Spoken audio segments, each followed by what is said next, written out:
I first came to tairawhiti in the early 1990s. I'm an economist and I was working for the Treasury in Wellington. I had just finished my master's thesis, which was about unemployment in New Zealand. And I was looking into different breakdowns of the data by age, by ethnicity, by location for the unemployment numbers.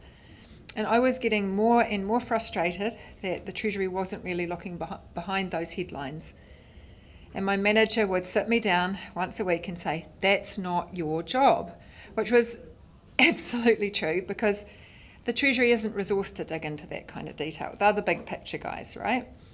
The big picture was bad enough. So back in 1992, the overall unemployment rate in Aotearoa was just over 11%. For Gisborne and Hawke's Bay, because the data conflated those two places, it was closer to 13%. For young people aged 15 to 19, 20%. For Māori, 25%. For Pacific peoples, closer to 30%. For young Māori, closer to 40%. Those are horrific numbers, absolutely horrific. At that time, my mum, unlike most of the parents of the fellow staff in the Treasury, my mum was a single parent on a benefit. Someone with no qualifications who was trying to find work in a small town after her marriage had broken down. So I knew what life was like inside those numbers. And when I tried to explain that to my colleagues, they would say things like, "Yeah, but that's only one data point." One day we were in a meeting at the Department of Labour talking about how much higher unemployment rates were for Māori, for Pacifica, for young people, for people in the regions. Don't even get me started on young Māori in the regions. And once again, I was trying to get officials to focus on the human cost and getting nowhere. And then Parekura Horomia, who was at that time running the community employment group, looked at me across the table and said, "You need to come to Tokomaru Bay." So a few weeks later, the person in my team, who was responsible for monitoring the Labour Department's expenditure, and I drove up the coast. We stood with Parekura looking out at the wharf as he shared how much this place and these communities meant to him. We stayed at Marae and we listened to people as they described the challenges they were facing and their feelings of helplessness.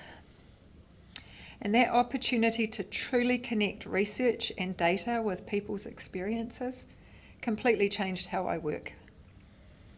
One of the first things that I did when I got back to Wellington and where I met Mary was to arrange a secondment to Te Puni Kokiri, something that my branch manager at the Treasury at the time helpfully described as career suicide. At TPK, I loved being able to get out and connect lived experience, data and policy. I loved that getting out and talking to people was just how we did things, right? It was not something that happened once or twice a year after you kicked up a massive fuss. And since then, I've met others who were working in this way, a lot of them in this room, people who would take the time to listen to people sharing their experiences as the first step before they decided what came next.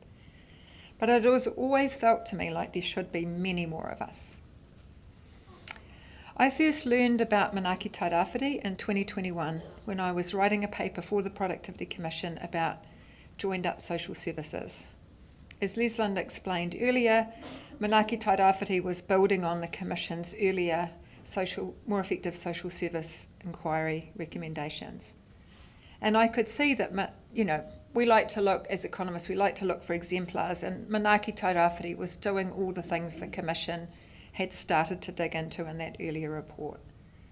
Taking time to build trusted relationships and develop understanding of people's circumstances, putting people and their needs first instead of focusing on what was most convenient for the providers or the funders. Focusing on strengths, not deficits. Keeping track of what was working, eliminating waste work and using the resources that were freed up to make a difference in people's lives. Using the data they collected to actually improve outcomes for whānau, and then communicating to people with the power to make changes about how systems could be improved so they could ignore it. But Manaaki tairawhiti is not alone. We have other organisations. We've got Whānau Ora, we've got the South Auckland Social Wellbeing Board, the Southern Initiative, many others they are also experimenting with ways to disrupt that trajectory of intergenerational disadvantage, focusing on increasing the ability of whānau to become self-reliant rather than dependent on state intervention. And having documented in that report for the Commission, it ended up being called Together Alone because one of my colleagues was a Crowded House fan. Having documented the extent to which siloed mainstream organisations were failing to address intergenerational disadvantage, it was genuinely exciting to see these organisations all connecting with and learning from and learning with each other. Common to all their approaches was that the first step was actually listening to whānau and finding out what changes they wanted to see in their lives and not with someone making assumptions. Making time to build trust and understand someone's priorities is much more expensive than making assumptions, but only in the beginning, right? Because if you provide people with support that doesn't actually respond to their needs, what do you end up doing? Redoing, turning around, doing it when it's more expensive. It costs more in the end, both financially and because it doesn't help people make their lives better. So when my contract with the Commission ended, I did what many people in this room have done. I rang Leslyn, invited myself to visit, and came to Tairawhiti and basically hung out. This is my 4th visit since 2021. It has been a privilege to watch Manaaki Tairawhiti evolve and develop the Tairawhiti way of working, and to deepen my understanding of what's happening here. I genuinely think the way of working that Manaaki Tairawhiti and others are developing is transforming how social assistance will be provided in Aotearoa. It has the potential to help transform lives, to build stronger communities, and to help manage challenging economic transitions.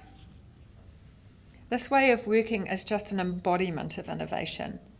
When we think about what drives innovation, economists often talk about the value of groups of people with shared interests and motivations being physically close together. A lot of the innovation research focuses on technology hubs like Silicon Valley and science labs and research universities. There can be a bit of hand-waving involved. Once you get to a critical mass of the right people in the right place doing the right things, magic happens. Often there are stories about how innovation leads to wonderful things that we never knew we needed, like iPhones. But then there are the other drivers of innovation. I grew up in Riwaka, a little place near the sea, halfway between Whakatu Nelson and Tākaka, at the top of Te Tauihu. Motueka is the nearest big town. We have a petrol station, a pub, a cafe, a couple of breweries, and lots of roadside stalls. And as a child, I watched the tobacco industry collapse. And what drove innovation for our community was need, which for those of us living it at the time felt more like desperation. The writing was on the wall long before it actually happened. We were watching world prices for tobacco leaf dropping, and we were hearing the government muttering about not wanting to keep subsidising something so unhealthy.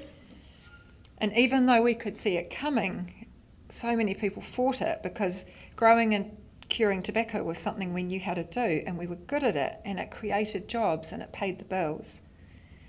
And then the end came, and we were all desperate to find something, anything, to replace that poison in our paddocks with something else that would put kai on our tables. And back then, farmers had financial help from the government to transition to other crops, $7,000 a hectare, and you would think.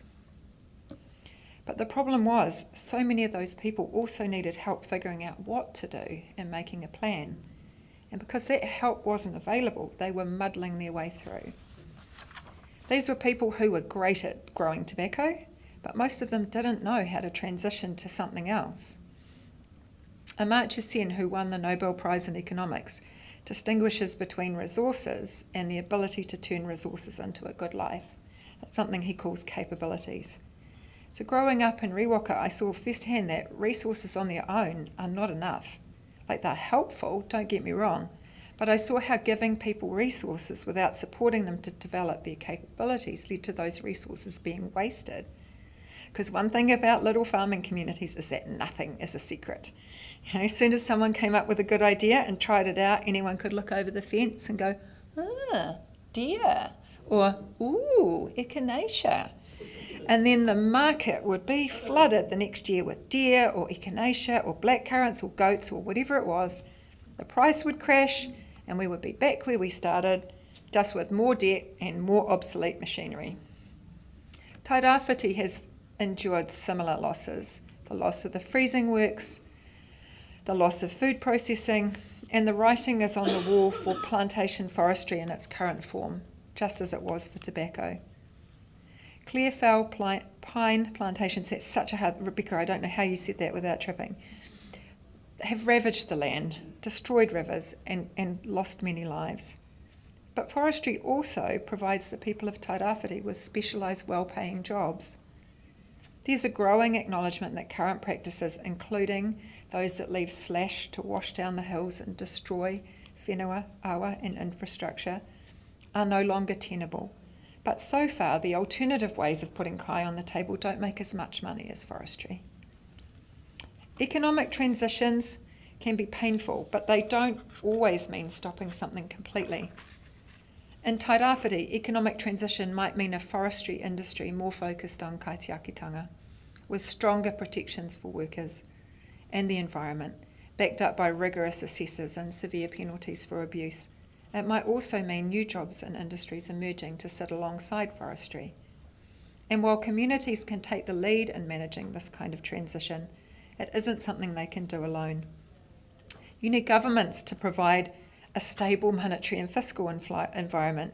You need inflation and debt under control so businesses are not scared to invest. Governments need to provide a regulatory environment that protects people and the environment but doesn't strangle innovation. Now that's a really tough balancing act, but we've seen here that it can be done. If you think of some of the emergency housing that was built after Cyclone Gabriel, that's the kind of balance that we need. Governments need to provide a tax system that raises enough money to provide services but doesn't put people off working or investing. They need to provide an education and training system that provides people with the skills they need. And when a region faces the environmental and economic devastation that Tairāwhiti has endured, governments need to step in and provide support. Now, support comes in many different forms. There's the changes to the regulatory and penalty regimes to prevent and clean up slash, that will help. So will helping people to identify and articulate what matters to them and helping them figure out a plan, helping them develop their confidence and capability, walking with them as they take steps to building a better life. Money helps too. And what Manaaki Tairāwhiti and others have shown us is that the impact of any given pūtea is magnified if we start with what whānau actually need instead of what the centre assumes they need. As Rebecca commented, it's not the case that we don't know what to do or that we can't afford to do it. We just need politicians with the courage to support it. Because Manaaki Tairāwhiti is not operating in a vacuum. Tairāwhiti has the second highest rents in the country, behind Auckland, and among the lowest incomes in the country. Some of the fundamental things that people need to live a good life, a safe, warm home, a job that pays the bills, access to healthcare, all of these things are harder to come by here than they are in many other places in Aotearoa. Addressing these challenges requires both action from government and a new way of working together. It does help that the way that Manaaki Tairāwhiti works with whānau and communities has quite a lot in common with the government's social investment approach. So social investment also prioritises intervening earlier because there's a recognition that if you spend money up front instead of waiting until people are in crisis, that it's cheaper. It also emphasises empowering NGOs and other collectives to innovate and drive change. And it also involves making better use of data to target improved outcomes for people. So we're observing these people-first, outcome-focused approaches emerging both from the top down in terms of social investment and from the bottom up. So the question to me is, how do we maximise the effectiveness of these kinds of approaches? And I think a big part of it comes down to who is in charge of resources and how they get used. So I want to talk a bit about devolution and accountability. Or in words my dad could understand, handing over resources to organisations working more closely with people who are struggling and making sure those resources are used well. My dad died a year ago today, and the first thing that I said in my eulogy was that he didn't half-ass anything. He either did something properly or he didn't do it at all. And so I've had the pleasure for the last month of getting his rose garden looking back like it did when he was around, and shaking my head at all the things he didn't touch for 30 years. Devolution is one of those things that needs to be done properly, especially when it relates to trust-based models of support. It is cruel and unproductive to build a relationship with whānau who need support, to get them to trust you, and then to pull the rug out from under their feet. And yet this happens all too often. Sometimes it genuinely can't be helped. People working in support roles get sick, they burn out, they pass away, they retire, they move away, or they need to help out someone closer to home. That's life. I'm not talking about that. Too often, though, it happens because of poor planning, poor system design, or underfunding. When I was interviewing people about joined-up social services for the Productivity Commission, I heard about one initiative that spent 6 months building relationships and connections in a very challenging space. It was based on tikanga. Everyone involved felt that it was genuinely transformational. But unfortunately, it was only given 6 months initial funding. There was a very clear expectation on all sides, though, including from the government, that this would be extended as long as it could show that it was working. And even though it was working brilliantly, somewhere along the way, something got snarled up and the funding extension didn't come through in time.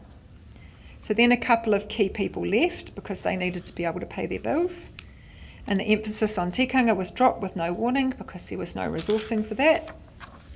And there was no relationship handover because no one was signing on to support this kaupapa, however inspiring those initial signs had been, until they knew what was happening with the funding. And then the funding came through. And by then the trust was gone, most of the key people were gone. And even though other good people came in and tried to fix it, it just wasn't the same. Now, I have a specific example in mind. I'm betting that among the people sitting here in this room and among those listening on the live stream, there are a fair number of you who think that you know what it is. And you might be right. But we could also all be thinking of different examples because unfortunately this is a recurring pattern, not a one-off glitch. So when we talk about devolution, a key thing that is needed is adequate, reliable funding, by which I simply mean funding that can be relied upon. If we are designing support models built on trust, relationship continuity is absolutely essential. That is impossible to provide if funding stops and starts. And as well as having secure funding, providers need to have confidence that proven delivery models will be supported. Of course, ongoing learning and improvement is important, and so is collecting the data to support that. But it is no use to anyone if a community develops something that is working and someone from outside steps in and decides to change things up or shut things down. And because devolved funding shifts control into the hands of organisations supporting people, it protects against that kind of disruption from outside, except of course when there is evidence of waste or fraud or abuse. So where would funding like this come from? The simple answer is taxes. And for anyone who's thinking we can't afford this, I'll come to that in a minute. Mechanically, it's pretty simple. Voters decide who the government will be. Governments decide how to tax people. They pass legislation. They collect money from taxpayers. Parliament keeps an eye on how tax money is spent because they are accountable to voters. Done. So accountability is about 3 things. There's democratic accountability, which is about making sure that individuals and organisations are responsible for their actions and decisions. Constitutional accountability promotes transparency, honesty, and ethical behaviour.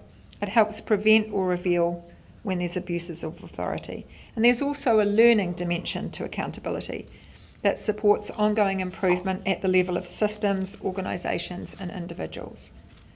So an effective accountability system should support learning and prevent waste, fraud and abuse.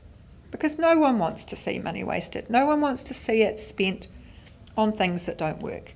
No one wants to see it cause harm. And yet, despite our supposedly world-class Westminster-type accountability system, these things keep happening.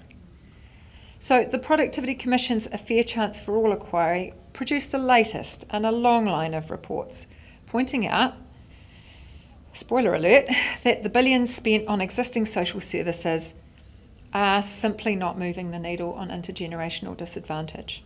Now, there are many things that central agencies do very well and very efficiently, and I don't think we should mess with those, but supporting whānau experiencing disadvantage is unfortunately not one of them. If we look at the recent reports into oranga tamariki and abuse and care, these have reminded the wider public of the harm that the public sector can cause, but this is something that the people in direct contact with those systems have always known. If we are serious about devolving funding, we can see that there is some work to do on accountability, but I would argue that this is work that needs to be done anyway. Last year, Peter Wilson and I wrote a report on accountability for the Productivity Commission.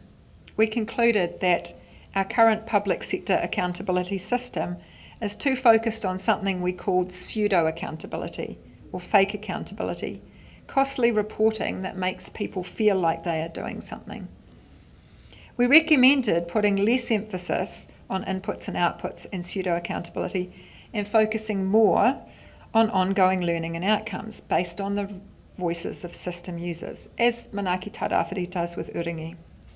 We also wrote about network accountability, showing how providers and collectives with shared goals can hold each other accountable in a much more light touch way, something that won't be unfamiliar to anyone with any connection to iwi. Of course, we can't simply rely on the people in a network being good. There are too many examples where networks have shielded the perpetrators of abuse. But if we centre whānau voice instead of suppressing it, and we support that with light touch external auditing, then that can work. So as the government prepares to provide a response to the abuse and care inquiry, I think it needs to review and change the accountability arrangements that have failed to protect so many people.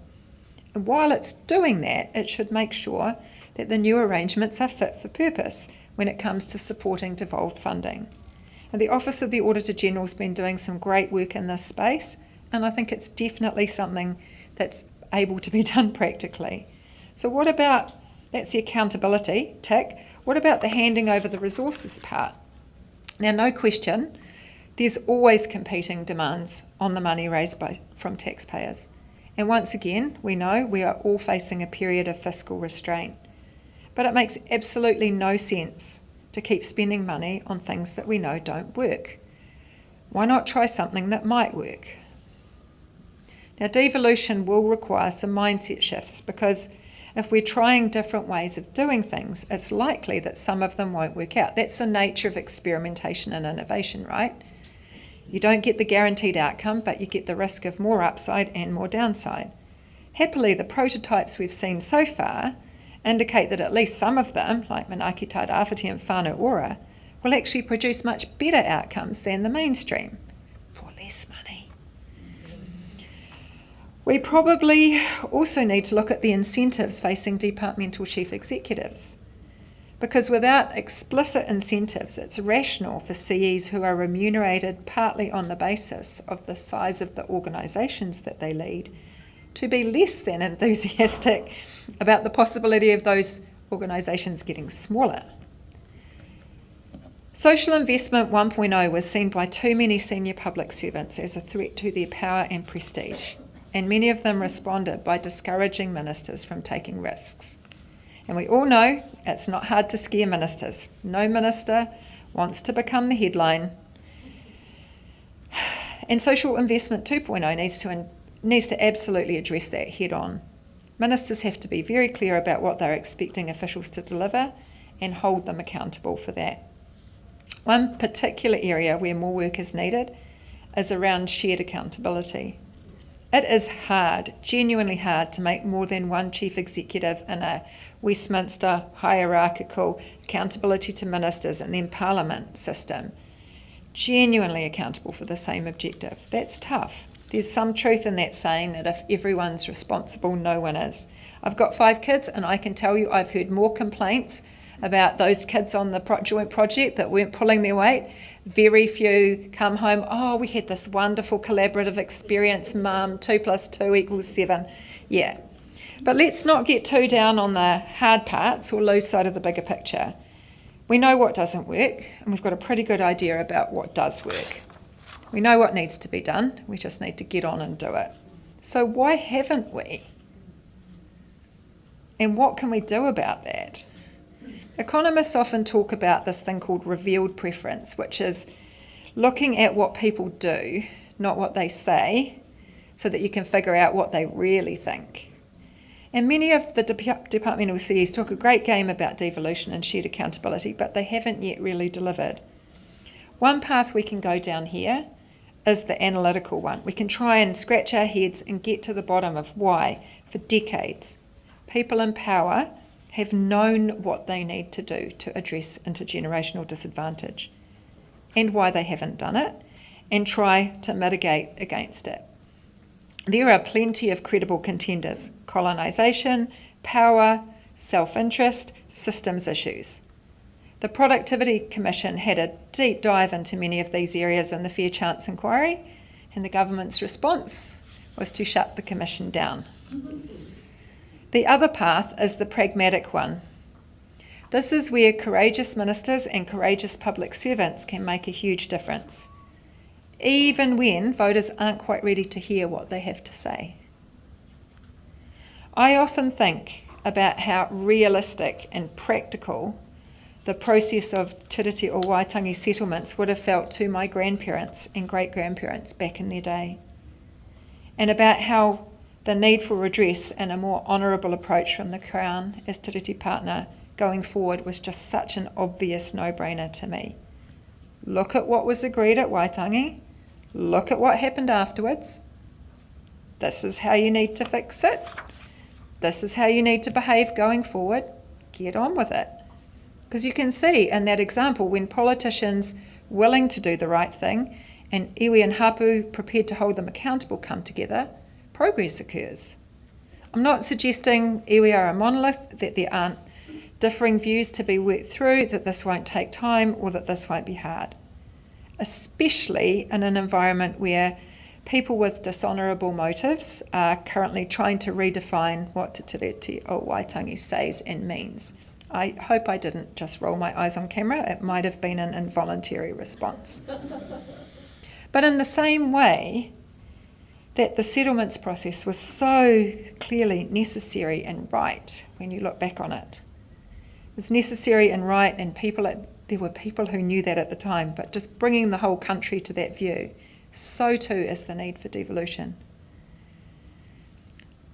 My view is that we need devolution because no redress has ever come close to compensating for the harm caused by breaches of Te Tiriti o Waitangi, both historic and contemporary. No Crown entity has any right to tell any iwi what to do with the proceeds of any settlement. And my vision for devolution is something similar. You see, Manaaki Tairāwhiti does whatever it takes within their budget to help whānau build better lives. They're accountable to the whānau they are supporting, and their mahi has a strong focus on effectiveness and learning. Probity requires light touch auditing to reduce any risk of fraud and abuse. There's no need for heavy-duty pseudo-accountability and reports this fat. We have seen so much innovation in the social sector wither on the vine because the funding needed to enable it to continue has either been discontinued or it was deliberately set up to run out from the start. Manaaki Tairāwhiti, Whānau Ora and many others have developed effective ways of supporting people who are struggling to build better lives for themselves. They have shown that centering whānau voice and being accountable to whānau is the key.